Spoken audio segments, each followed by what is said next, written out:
Assalamualaikum. I am Muhammad Riaz, your biology teacher from Stars Academy, Head Office, Johar Town, Lahore. जैसा कि आपको मालूम है, हमने डाइजेस्टिव सिस्टम को पढ़ना शुरू किया है और डाइजेस्टिव सिस्टम के हवाले से कुछ कंपोनेंट्स तो हमने पढ़ लिए थे। वो याद आते हैं कौन से?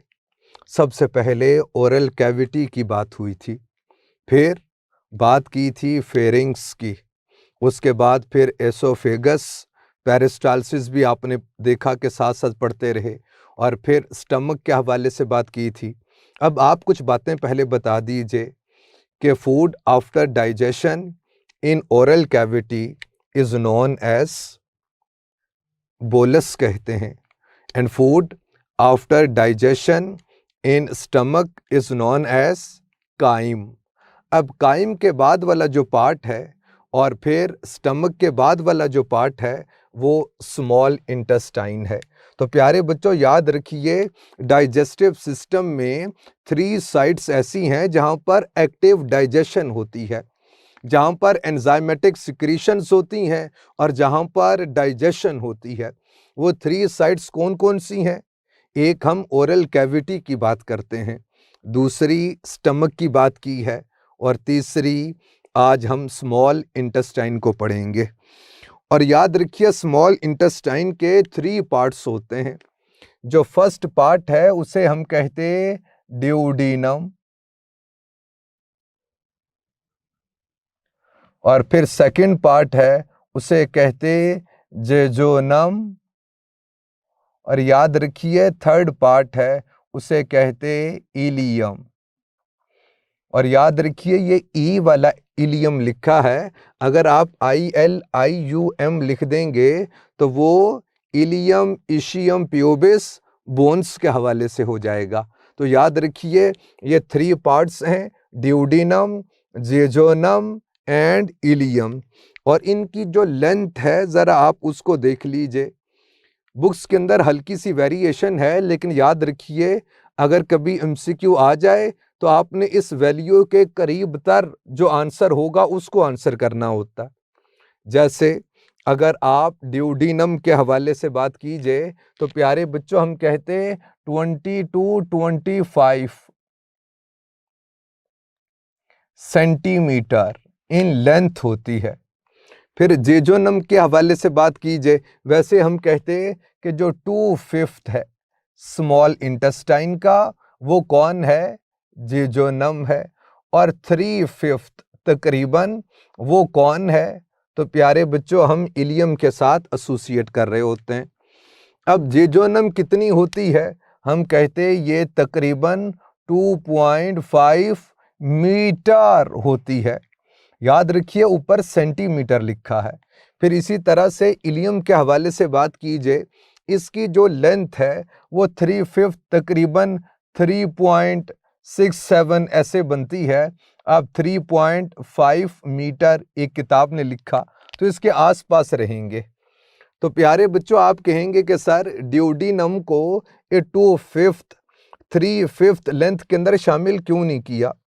तो याद रखिए एक है 2.5 मीटर, एक है 3.5 मीटर। इनकी लेंथ इस कदर ज़्यादा है कि उसके कंपैरिजन में इसको कंसीडर नहीं किया। जैसे आप देखिए, अगर आपके पास 1,01,000 रुपया हो और कोई आपसे पूछे आपके पास कितने पैसे हैं, तो यकीनन आप बता देंगे कि आपके पास 1,00,000 रुपया है। 1 रुपया नहीं बताएंगे, क्योंकि 1,00,000 के कंपैरिजन में 1 रुपया उस कदर इम्पोर्टेंट नहीं है। लेकिन याद रखिए ये जो 1 रुपया है इंडिविजुअली ये बहुत इम्पोर्टेंट है। इससे पूरा मैच बॉक्स आता है और आप कितने दिए रोशन कर सकते हैं, तारीकी में रोशनी कर सकते हैं। तो ये 1 रुपया भी इम्पोर्टेंट है। तो याद रखिए इसी तरह से ये ड्यूडीनम फंक्शंस के हवाले से बहुत ज़्यादा इम्पोर्टेंट है, अगरचे लेंथ इसकी कम है। तो प्यारे बच्चों अब ड्यूडीनम के अंदर जो डाइजेशन है वो किस तरह से होती है, और आपने याद रखना है कि स्टमक का लिंक होता है किसके साथ? ड्यूोडेनम के साथ, और इनके बीच में जो स्फिंक्टर होता है, वो जो एक सर्कुलर स्मूथ मसल्स का रिंग होता है, उसे क्या कहते? उसे पाइलोरिक स्फिंक्टर कहते। तकरीबन पार्शियली क्लोज ही रहेगा, पार्शियली ओपन होता है, थोड़ा सा ओपन होता है। और स्टमक के अंदर जो ओब्लिक मसल्स हैं, उनकी एक्टिविटी की वजह से और फिर पेरिस्टाल्सिस की वजह से जो काइम है उसको पुश मिलेगा। और याद रखिए, सारा काइम बाहर नहीं आ जाएगा, स्टमक से ड्यूोडेनम में नहीं आ जाएगा, बल्कि थोड़े थोड़े पीसीस की सूरत में ये स्टमक से ड्यूोडेनम में आता है। चूँकि पाइलोरिक स्फिंक्टर ज़्यादातर ये पार्ट क्लोज्ड होता है, थोड़ा सा ओपन है, तो उस थोड़ी सी ओपन स्पेस में से जो फूड आ सकता हो वो आ रहा होता है। तो प्यारे बच्चों, इस ड्यूोडेनम का स्टमक के साथ जो लिंक है वो पाइलोरिक स्फिंक्टर के साथ है। अब याद रखिए, स्टमक में फूड डाइजेशन के बाद जिस फॉर्म में आती है उसे काइम कहते। काइम की एटमोलॉजी जूस है। अब आप बताइए, काइम एसिडिक होता है कि बेसिक होता है? तो जाहिर बात है 2-3 pH आप पढ़ते रहे तो काइम एसिडिक होता है। वो काइम जब स्टमक से निकलकर तो ड्यूोडेनम के अंदर एंटर होता है, तो चूंकि काइम एसिडिक होता है, तो वो एसिडिक काइम, एसिडिक फूड जब इस म्यूकोजा ऑफ ड्यूोडेनम के साथ टच करती है, तो फिर प्यारे बच्चों यहाँ से एक हार्मोनल सिक्रीशन आती है, उसे सिक्रेटिन कहते हैं। ये हार्मोनल सिक्रीशंस कुछ देर के बाद आपको मजीद बतानी भी है। तो ये जो सिक्रेटिन है, ये एंडोक्राइन ग्लैंड की सिक्रीशन है। भाई हार्मोन है तो एंडोक्राइन ग्लैंड की सिक्रीशन है। तो आप बताइए, ये सिक्रेटिन जो हार्मोन है, ये ड्यूोडेनम की ल्यूमेन में, कैविटी में सिक्रेट होगा, जेजोनम में या इलियम के अंदर? नहीं प्यारे बच्चों, एंडोक्राइन ग्लैंड की सिक्रीशन है तो ये ब्लड के अंदर सिक्रेट कर दिया जाएगा। ब्लड के थ्रू फिर ये जाएगा किसके पास? पैंक्रियाज के पास और लिवर के पास, और इनको स्टिमुलेट करेगा। फिर पैंक्रियाज और लिवर ये अपनी सिक्रीशंस को भेज देंगे किधर? ड्यूोडेनम के अंदर भेज देंगे। लिवर की सिक्रीशन पहले आ जानी चाहिए, क्योंकि एक प्रोसेस बहुत इंपॉर्टेंट है। लेकिन बुक ने चूंकि पहले इस पैंक्रियाज के हवाले से बात लिखी है, तो आइए इस पैंक्रियाज की बात करते हैं। प्यारे बच्चों, इस पैंक्रियाज से जो डक्ट पैंक्रियाटिक जूस को लेकर ड्यूोडेनम में आती है, उस डक्ट को क्या बोलोगे? पैंक्रियाटिक डक्ट कहेंगे। पैंक्रियाज से जो भी सिक्रीशन आती है उसे क्या कहेंगे? उसे पैंक्रियाटिक जूस कह देंगे। तो आइए, इस पैंक्रियाटिक जूस के अंदर क्या कुछ होता है जो ड्यूोडेनम में पोर कर दिया जाएगा, आइए उसके हवाले से बात करते हैं। यानी बात है पैंक्रियाज की। और प्यारे बच्चों, इस पैंक्रियाज से जो भी सिक्रीशन आती है उसे पैंक्रियाटिक जूस कहते हैं, जो ड्यूोडेनम के अंदर आती है। एक्सोक्राइन रोल ऑफ पैंक्रियाज, इसके हवाले से बात हो रही है। और प्यारे बच्चों, आप देख लीजिए जो कंपोनेंट्स हैं वो कौन कौन से। ज़्यादातर वैसे इसके अंदर एंजाइमेटिक सिक्रीशंस होती हैं, ज़्यादातर इसके अंदर एंजाइमेटिक सिक्रीशंस हैं। और वो कौन कौन सी हैं आप उन्हें देख लीजिए। सबसे पहले हम जिक्र करते हैं किसका? पैंक्रियाटिक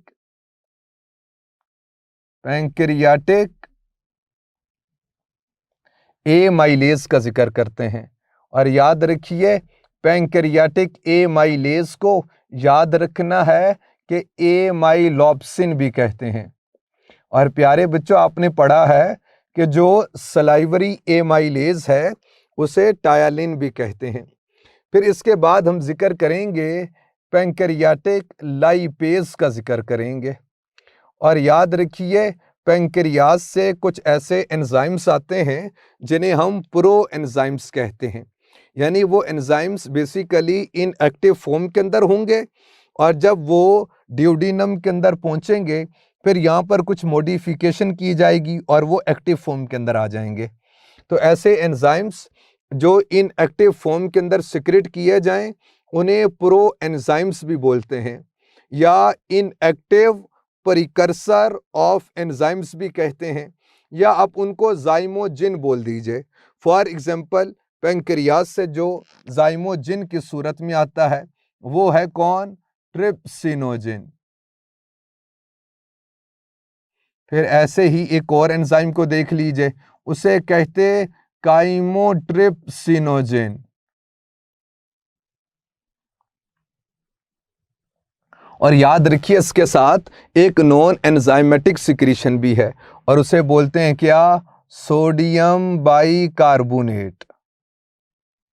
तो प्यारे बच्चों, ये जो neutralisation of acidity in chyme है वो किसका काम है? वो सोडियम बाइकार्बोनेट का काम है कि neutralisation of acidity in duodenum. तो ये काम है किसका? सोडियम बाइकार्बोनेट का काम है। आइए, ये जो प्रो एंजाइम्स हैं, जाइमोजिन हैं, इन एक्टिव प्रिकर्सर ऑफ एंजाइम्स हैं, इनकी जो एक्टिव फॉर्म है इसके हवाले से बात कीजिए। वैसे आप देखिए कि नेम से इंडिकेट होता है, ट्रिप्सिनोजिन, जिन जनरेटिंग को कहते, तो जो ट्रिप्सिन को जनरेट कर दे उसे क्या कहेंगे? ट्रिप्सिनोजिन। यानी ये ट्रिप्सिन की फॉर्म में आ जाएगी, बल्कि आ जाएगा। और फिर इसी तरह से काइमोट्रिप्सिनोजिन की बात की जाए तो ये किस एक्टिव फॉर्म के अंदर आ जाएगी? उसे कहेंगे काइमोट्रिप्सिन। आप देख लीजिए, जिन जनरेटिंग को बोलते हैं, तो जो काइमोट्रिप्सिन को जनरेट करे उस इनएक्टिव फॉर्म को हम कहते क्या? काइमोट्रिप्सिनोजिन। बेसिकली इन एंजाइम्स के पास अमाइनो एसिड का एक छोटा सा सीक्वेंस होता है, आप वो कह लीजिए। तो प्यारे बच्चों, बेसिकली जब वो पार्ट रिमूव कर दिया जाएगा तो ये inactive form of enzymes active form के अंदर आ जाएंगे। अब प्यारे बच्चों, आपके मन में आएगा कि ट्रिप्सिनोजिन को ट्रिप्सिन में कौन कन्वर्ट करता है? पहले ये बताइए कि पेप्सिनोजिन को पेप्सिन में कौन कन्वर्ट करता है? एक तो हम HCl की बात करते और दूसरा ऑलरेडी एक्टिवेटेड पेप्सिन का जिक्र करते।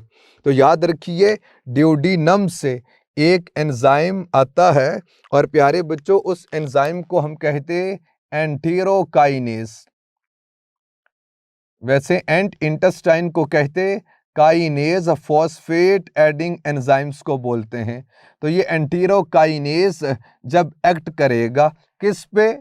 हम कहते ट्रिप्सिनोजिन पे, तो ये उस एक्स्ट्रा पीस ऑफ पेप्टाइड को उतार देगा। तो प्यारे बच्चों, ये एंजाइम एक्टिव फॉर्म के अंदर कन्वर्ट हो जाएगा।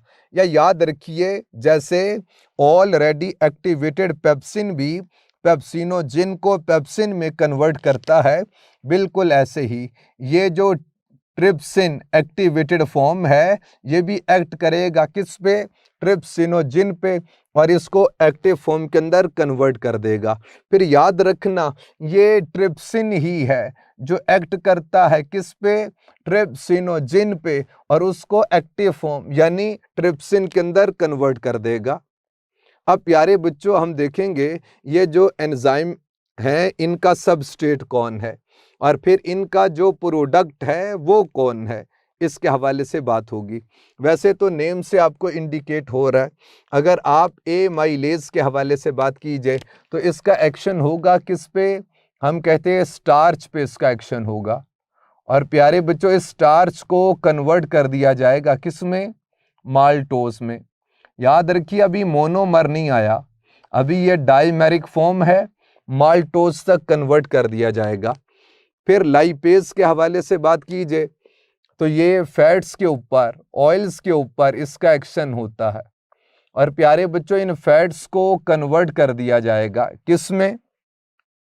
हम कहते हैं वो मुख्तलिफ बातें हैं, यानी एक तो आपको मालूम है कि इसके कंपोनेंट्स के हवाले से बात कीजिए तो फैटी एसिड और ग्लिसरॉल है, ये तो इसके बेसिक कंपोनेंट की सूरत में कन्वर्ट कर दिया जाएगा। लेकिन याद रखिए, कुछ ऐसे भी होंगे जैसे मोनो एसाइल ग्लिसरॉल भी होंगे, डाई असाइल ग्लिसरॉल भी बनेंगे। तो यानी डिफरेंट इस तरह से मिक्सर होगा कि कुछ मोनो एसाइल ग्लिसरॉल यानी ग्लिसरॉल के साथ एक फैटी एसिड अटैच होगा, या डाई असाइल ग्लिसरॉल कि एक ग्लिसरॉल के साथ 2 फैटी एसिड मॉलिक्यूल्स अटैच होंगे, या फैटी एसिड्स भी मिल जाएंगे और ग्लिसरॉल भी। अब ट्रिप्सिनोजिन, काइमोट्रिप्सिनोजिन, ये जब एक्टिव फॉर्म के अंदर एंजाइम्स आएंगे ट्रिप्सिन, काइमोट्रिप्सिन की सूरत में, तो इनका जो सबस्ट्रेट है आप उन्हें देख लीजिए। जो भी प्यारे बच्चों प्रोटीन्स हैं, ये उन प्रोटीन्स के ऊपर इनका एक्शन होगा और फिर क्या होगा, हम कहते पॉलीपेप्टाइड की फॉर्मेशन होगी, और साथ में याद रखना है पेप्टोन्स की फॉर्मेशन हो जाएगी। पॉलीपेप्टाइड और पेप्टोन्स की फॉर्मेशन हो जाएगी। तो ये तो फंक्शन है किसका, ट्रिप्सिन और काइमोट्रिप्सिन का। और सोडियम बाइकार्बोनेट के हवाले से बात की जाए तो याद रखिए काइम जो आता है वो एसिडिक है, उसकी यहाँ पर न्यूट्रलाइजेशन होना लाजिम है, और न्यूट्रलाइजेशन सोडियम बाइकार्बोनेट कर देगा। अब फिर प्यारे बच्चों, चूंकि लिवर की जो भी सिक्रीशन है, अब पर्टिकुलरली आइए हम बात करें किसकी, लिवर की बात करते हैं। यहीं पर हम लोग बात कर लेंगे किसकी, लिवर की। याद रखिए लिवर की जो सिक्रीशंस हैं उन्हें हम बाइल कहते हैं। बाइल की एटमोलॉजी बिटर इन टेस्ट है, तो शायद बाइल सॉल्ट्स की वजह से, और किसी ने चख कर देखा होगा तो उनको बिटर इन टेस्ट महसूस हुआ, तो लिवर की सिक्रीशन का नाम रख दिया गया क्या, बाइल, यानी बिटर इन टेस्ट। और याद रखिए ये फिर हेपेटिक डक्ट के थ्रू ये गॉल ब्लैडर के अंदर ये स्टोर कर दिए जाएंगे, और फिर प्यारे बच्चों एक इस गॉल ब्लैडर से जो एसोसिएटेड डक्ट है उसके थ्रू ये आएगा, और फिर पैंक्रियाटिक डक्ट के साथ मिलके तो ये ड्यूोडेनम के अंदर एंटर हो जाएगा। अब ये जो लिवर से जो सिक्रीशन आती हैं जो कि गॉल ब्लैडर के अंदर स्टोर होती हैं, और इन सिक्रीशन को कंसंट्रेट किया जाएगा ताकि ये इफ़ेक्टिव फैशन के अंदर वर्क कर सकें। फिर ये जब गॉल ब्लैडर से आती हैं तो फिर क्या होता है उसके हवाले से बात करेंगे, और इस लिवर की सिक्रीशंस के अंदर आपको क्या कुछ मिलता है। तो प्यारे बच्चों किताब ने चूँकि 3 कंपोनेंट्स के हवाले से लिखा है, और डाइजेशन के लिए पर्टिकुलरली एक कंपोनेंट भी बहुत था, यानी यहाँ पर जिक्र होता है किसका, कोलेस्टेरोल का जिक्र होता है। और अब इसके हवाले से बात सुन लीजिए प्यारे बच्चों, अगर कभी बाइल को बहुत ज़्यादा कंसंट्रेट कर दिया जाए तो ये पॉसिबिलिटी है कि कोलेस्टेरोल मॉलिक्यूल्स की सॉलिडिफिकेशन हो जाए, स्टोनिफिकेशन हो जाए, तो यहाँ पर स्टोन की फॉर्मेशन हो जाए। उसे क्या कहते, गॉल स्टोन्स कहते। वैसे गॉल बॉल को कहते, ब्लैडर सैक को कहते। तो ये बॉल शेप्ड जो सैक है इसके अंदर ये सॉलिडिफाइड फॉर्म के अंदर आ जाएं। फिर आइए इसके बाद हम लोग जिक्र करेंगे बाइल पिगमेंट्स की। अब ये जो बाइल पिगमेंट्स हैं ये कहाँ से आते हैं, तो याद रखिए हीमोग्लोबिन की जो ब्रेकडाउन है वो किधर होती है, वो लिवर के अंदर होती है। उससे फिर डिफरेंट पिगमेंट्स बनते हैं। तो प्यारे बच्चों उस हीमोग्लोबिन से डिफरेंट जो पिगमेंट्स बनते हैं, जो डिफरेंट पिगमेंटेड कंपाउंड्स बनते हैं, उन्हें बाइल पिगमेंट्स कहते हैं। और अगर इनके रास्ते में कोई ऑब्स्ट्रक्शन, रुकावट आ जाए तो प्यारे बच्चों फिर क्या होगा, हम कहते हैं ये इसके अंदर तो नहीं आ पाएंगे, और फिर यहाँ से फिर फीसिस के थ्रू बॉडी से बाहर इजेस्ट तो नहीं हो पाएंगे। तो फिर ये क्या होगा, ब्लड वेसल्स के थ्रू पूरी ब्लड में सर्कुलेट करना शुरू हो जाएंगे, और सारे ब्लड के अंदर ये जब बाइल पिगमेंट्स आएंगे तो इनकी वजह से फिर जॉन्डिस इस कंडीशन का एक सिम्टम है। तो प्यारे बच्चों जॉन्डिस की एटमोलॉजी है येलोनेस, पीलापन। तो स्किन येलो होना शुरू हो जाएगी, और वाइट ऑफ द आईज ये भी येलो होना शुरू हो जाएंगी। तो इसका मतलब है कि लिवर के अंदर कोई खराबी है, और वो जॉन्डिस की सूरत में और इस सिम्टम की सूरत में अपीयर हो रही होती है। और याद रखिए वो जो फीसिस का ब्राउनिश कलर होता है वो किसकी वजह से है, याद रखिए वो बाइल पिगमेंट्स की वजह से होता है। डाइजेशन के हवाले से जो लिवर की सिक्रीशन मोस्ट इम्पॉर्टेंट है वो बाइल सॉल्ट्स हैं। तो आइए बाइल सॉल्ट्स की बात करते हैं। ये बाइल सॉल्ट्स का जो फंक्शन है वो क्या, तो याद रखिए इनका फंक्शन है इमल्सिफिकेशन। आपको मालूम है व्हाट इज इमल्सिफिकेशन, तो हम कहते हैं इमल्शन की फॉर्मेशन हो जाए। कुछ मॉलिक्यूल जो सस्पेंडेड फॉर्म में आ जाएं तो वो जो सस्पेंशन है बेसिकली उसी को इमल्शन कहते हैं। बेसिकली है क्या, हम कहते हैं कि break down of large fat molecules into smaller fat droplets, और वो स्मॉलर फैट ड्रॉपलेट्स के अंदर आने के बाद फिर उसी मीडियम के अंदर सोलबिलाइज भी हो जाएंगे। तो याद रखिए ये जो लार्ज फैट्स को स्मॉलर फैट ड्रॉपलेट्स में ब्रेक डाउन करना, फिर उसको उसी मीडियम में सोलबिलाइज भी कर देना कुछ हद तक, ये सारा प्रोसेस इसे इमल्सिफिकेशन कहते हैं। अब प्यारे बच्चों थोड़ा सा फोकस कीजिए कि हम कहते ड्यूडीनम के अंदर ये जो भी मटेरियल आ गया, फॉर एग्जांपल ये आपके सर ने शो कर दी किया ड्यूडीनम, इसके अंदर जो भी मटेरियल आ गया फॉर एग्जांपल वो मटेरियल है यहाँ पे। और प्यारे बच्चों अगर आप फैट्स के हवाले से बात कीजिए वो तो वाटर में इनसोलुबल होते हैं। अब क्या करें साहब, ये देखिए ये इनसोलुबल फॉर्म के अंदर है। अगर पेरिस्टाल्सिस होती भी है तो फिर क्या होगा, ये स्मॉलर फैट ड्रॉपलेट्स में आने के बाद फिर सेपरेट हो जाएंगे। तो प्यारे बच्चों ये जो एंजाइम्स हैं ये वाटर सोलुबल होते हैं कि नहीं, ये वाटर सोलुबल होते हैं, लेकिन यहाँ पर स्पेसिफिकली लिखा है वाटर सोलुबल लाइपेज। ये क्यों लिखा है ऐसे, तो याद रखिए आपको बताना का जो मकसद है वो ये है कि ये जो लाइपेज एंजाइम है ये तो वाटर सोलुबल है, और इसके सबस्ट्रेट के हवाले से बात कीजिए वो फैट्स हैं, वो इनसोलुबल हैं। अब क्या करें साहब, तो याद रखिए ये बाइल सॉल्ट्स आते हैं। इन बाइल सॉल्ट्स के हवाले से बात की जाए तो इनके बेसिकली 2 पार्ट्स हैं, एक पोलर पार्ट होता है और एक नॉन पोलर पार्ट होता है डिटर्जेंट्स की मानेद। तो प्यारे बच्चों फॉर एग्जांपल ये जो फैट है और ये जो लार्ज से स्मॉलर फैट ड्रॉपलेट्स की सूरत के अंदर आ गया। अब प्यारे बच्चों आपके सर ये आपको बाइल सॉल्ट्स दिखा रहे, याद रखिए इनका ये जो एक पार्ट है ये वाला है नॉन पोलर पार्ट, और इस हेड के हवाले से बात की जाए तो ये पार्ट है कौन सा, पोलर पार्ट है। तो सारी बात है ये जो फैट है ये भी कैसा, नॉन पोलर। तो इस नॉन पोलर पार्ट के साथ इंटरेक्ट करेगा कौन, नॉन पोलर पार्ट। और याद रखिए जो पोलर पार्ट है वो तो बाहर ही रहेगा ना, उसकी तो फैट के साथ कोई इंटरेक्शन नहीं होगी बल्कि रिपल्शन होगी।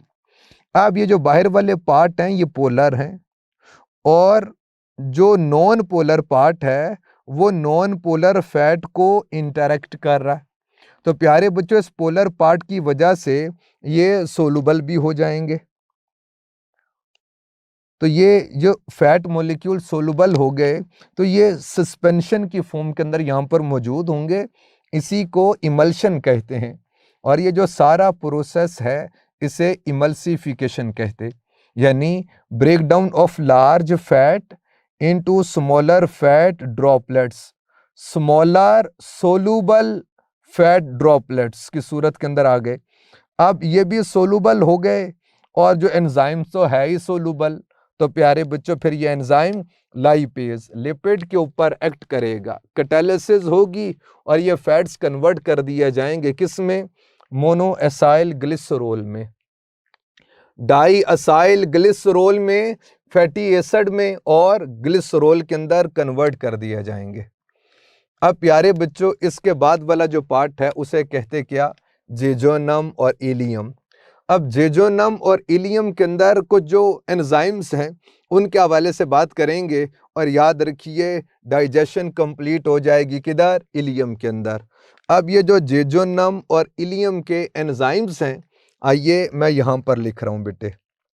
और एंजाइम्स के हवाले से बात की जाए तो एंजाइम्स पता कौन कौन से होते हैं यहाँ पे, एक एंजाइम आपको यहाँ पर मिलेगा उसे कहेंगे अमाइनोपेप्टाइडेज,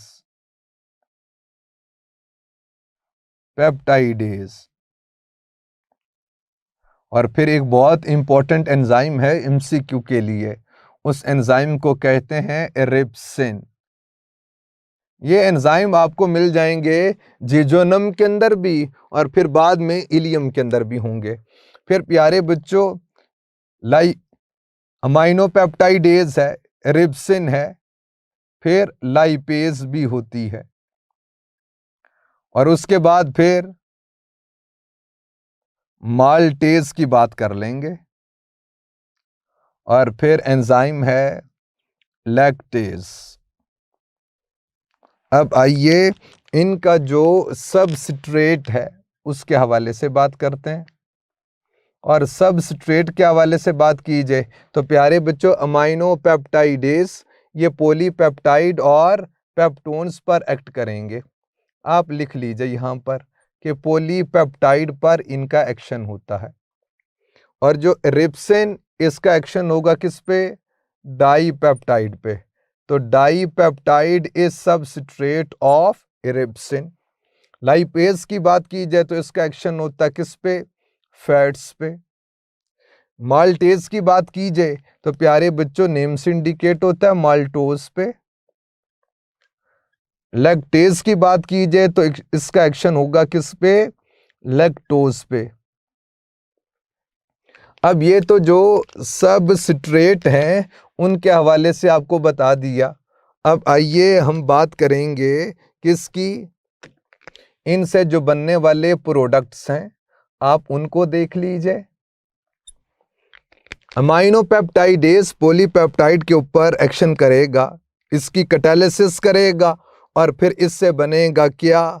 तो याद रखिए, डाईपेप्टाइड बनता है। तो dipeptide is a product of catalysis of which enzyme? हम कहेंगे अमाइनोपेप्टाइडेज। और dipeptide is a substrate of erepsin. और इरिप्सिन का जब कैटालिसिस करेगा तो फिर आपको मिल जाएंगे कौन? Amino acid. ये मुकम्मल करने के बाद फिर मैंने आपसे पूछना है कि डाइजेशन किसको कहते हैं? लाइपेज फैट्स के ऊपर एक्ट करेगा और फिर आपको मिल जाएंगे क्या? Fatty acid plus glycerol. Maltose पर जो एंजाइम एक्शन करता है वो माल्टेज है।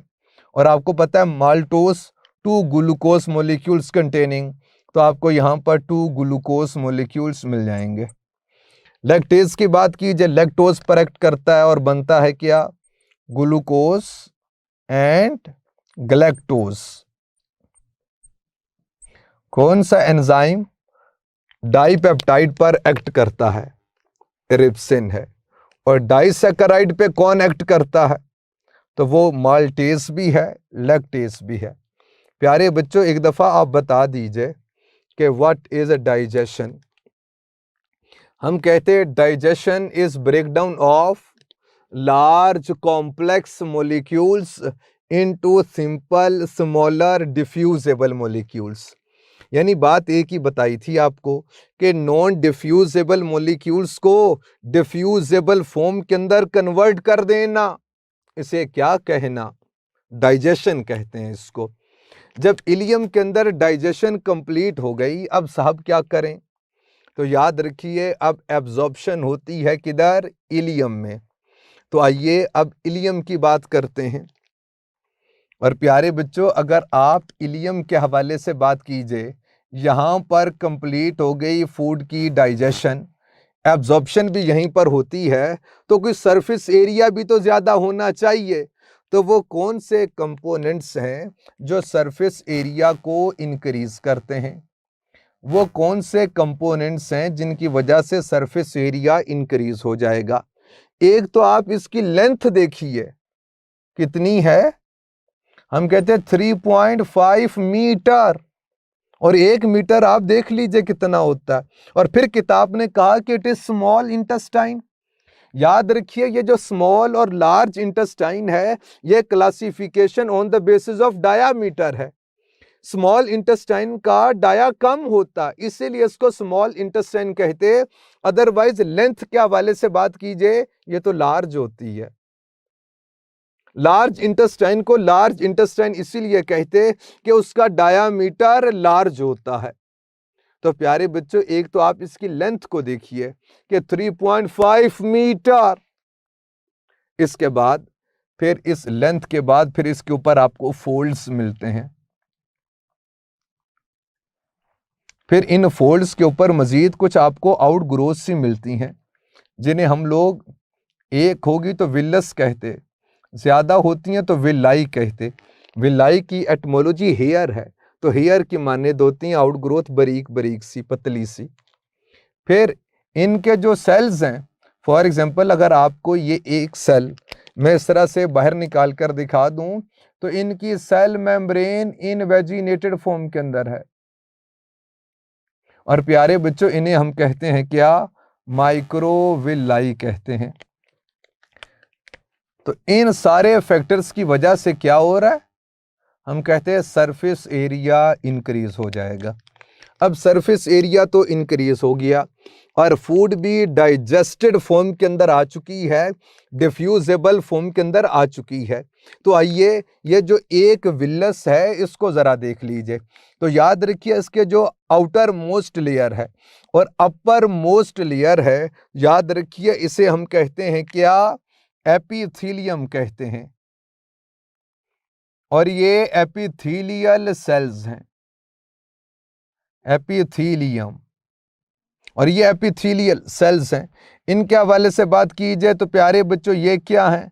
तो याद रखिए ये ब्लड वेसल्स हैं। और फिर इसके हवाले से बात की जाए तो याद रखिए इस डक्ट को कहते हैं लैक्टियल। लेक्ट इसलिए कहते हैं कि लेक्ट की एटमोलॉजी मिल्क है, इसकी मिल्की अपीयरेंस होती है, तो इसे कहते हैं लैक्टियल ऑफ लिम्फेटिक सिस्टम। ये लिम्फ कैपिलरी होती है। और प्यारे बच्चों, आपको मालूम, एक साइड से ये क्लोज्ड होती है, क्लोज, और दूसरी साइड से ये ओपन होती है। और इन सारी लिम्फ वेसल्स का जो रुख होता है, जो फ्लो होता है, वो थोरेसिक लिम्फेटिक डक्ट की तरफ होता है। और ये सारी डक्ट जो हैं, ये आकर ओपन होती हैं किधर?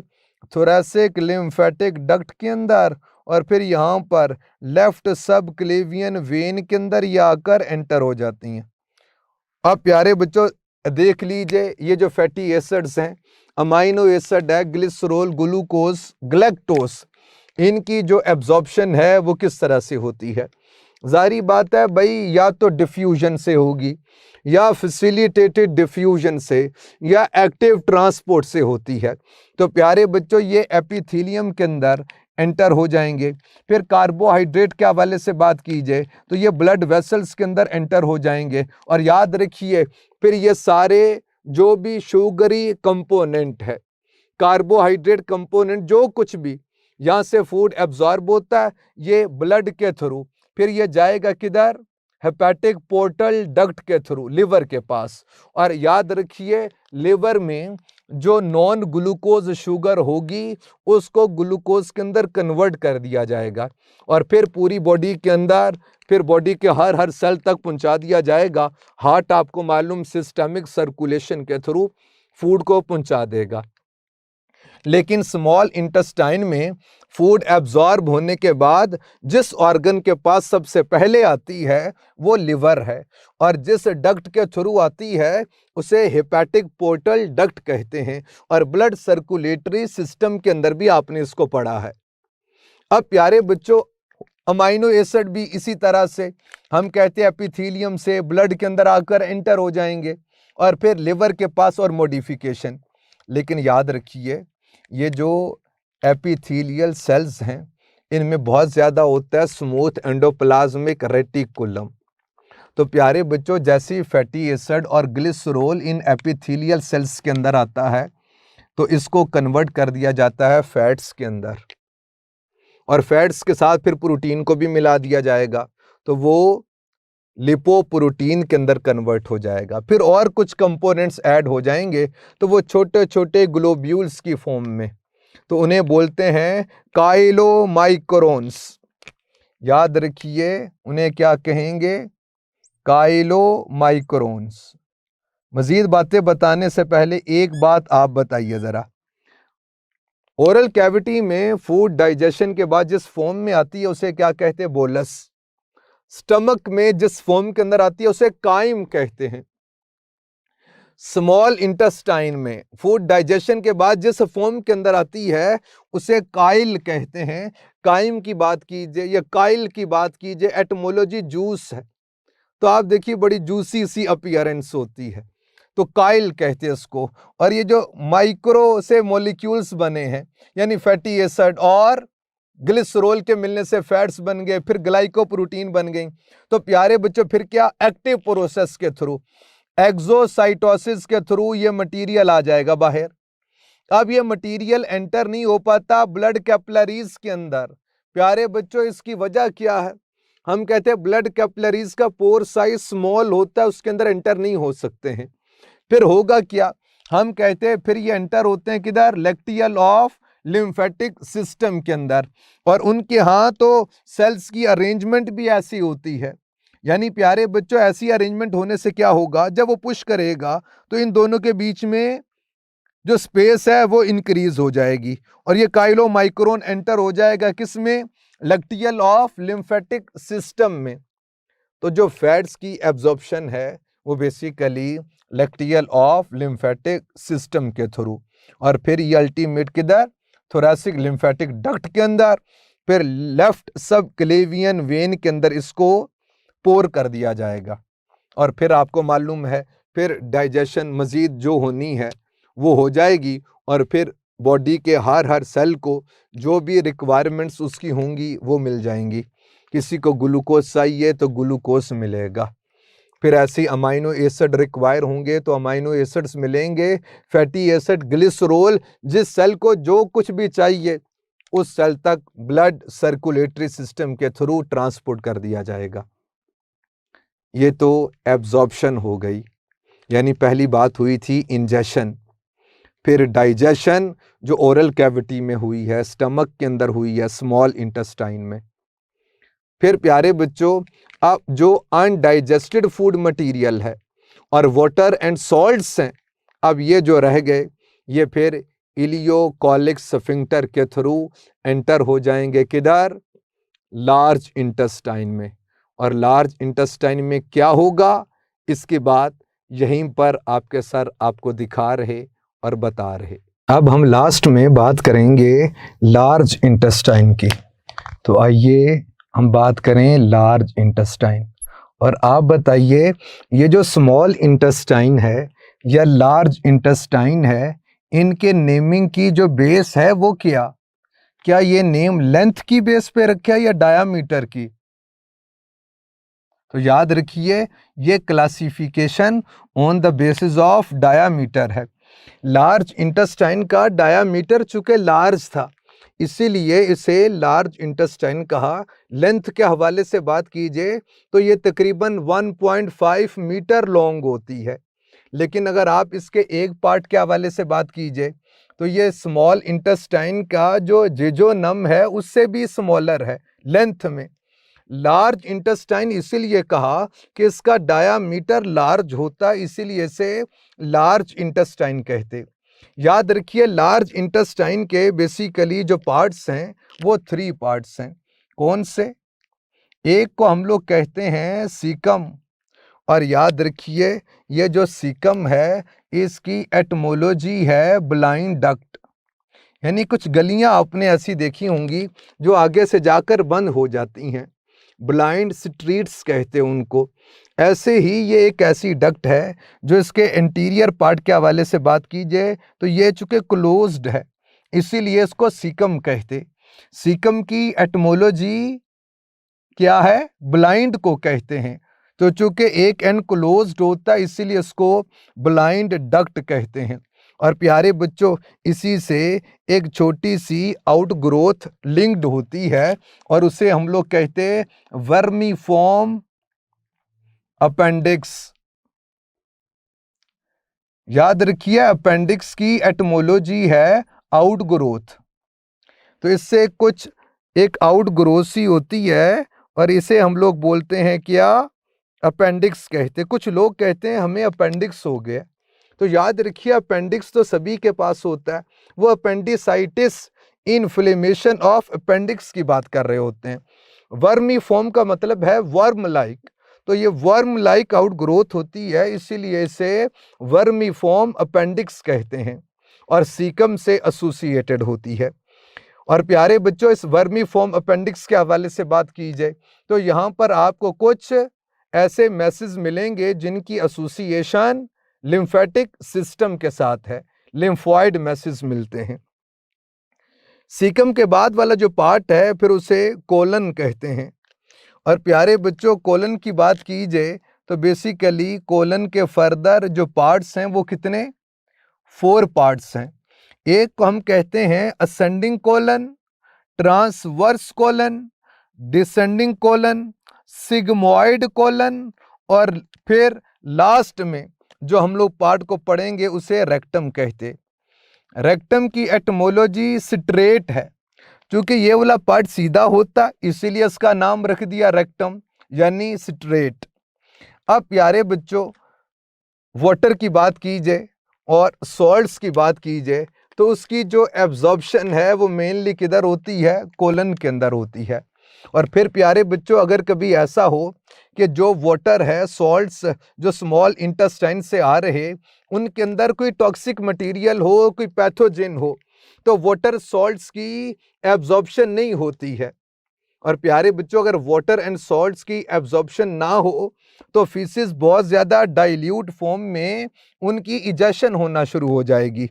और याद रखिए, ये जो कंडीशन होती है इसे हम लोग कहते हैं डायरिया।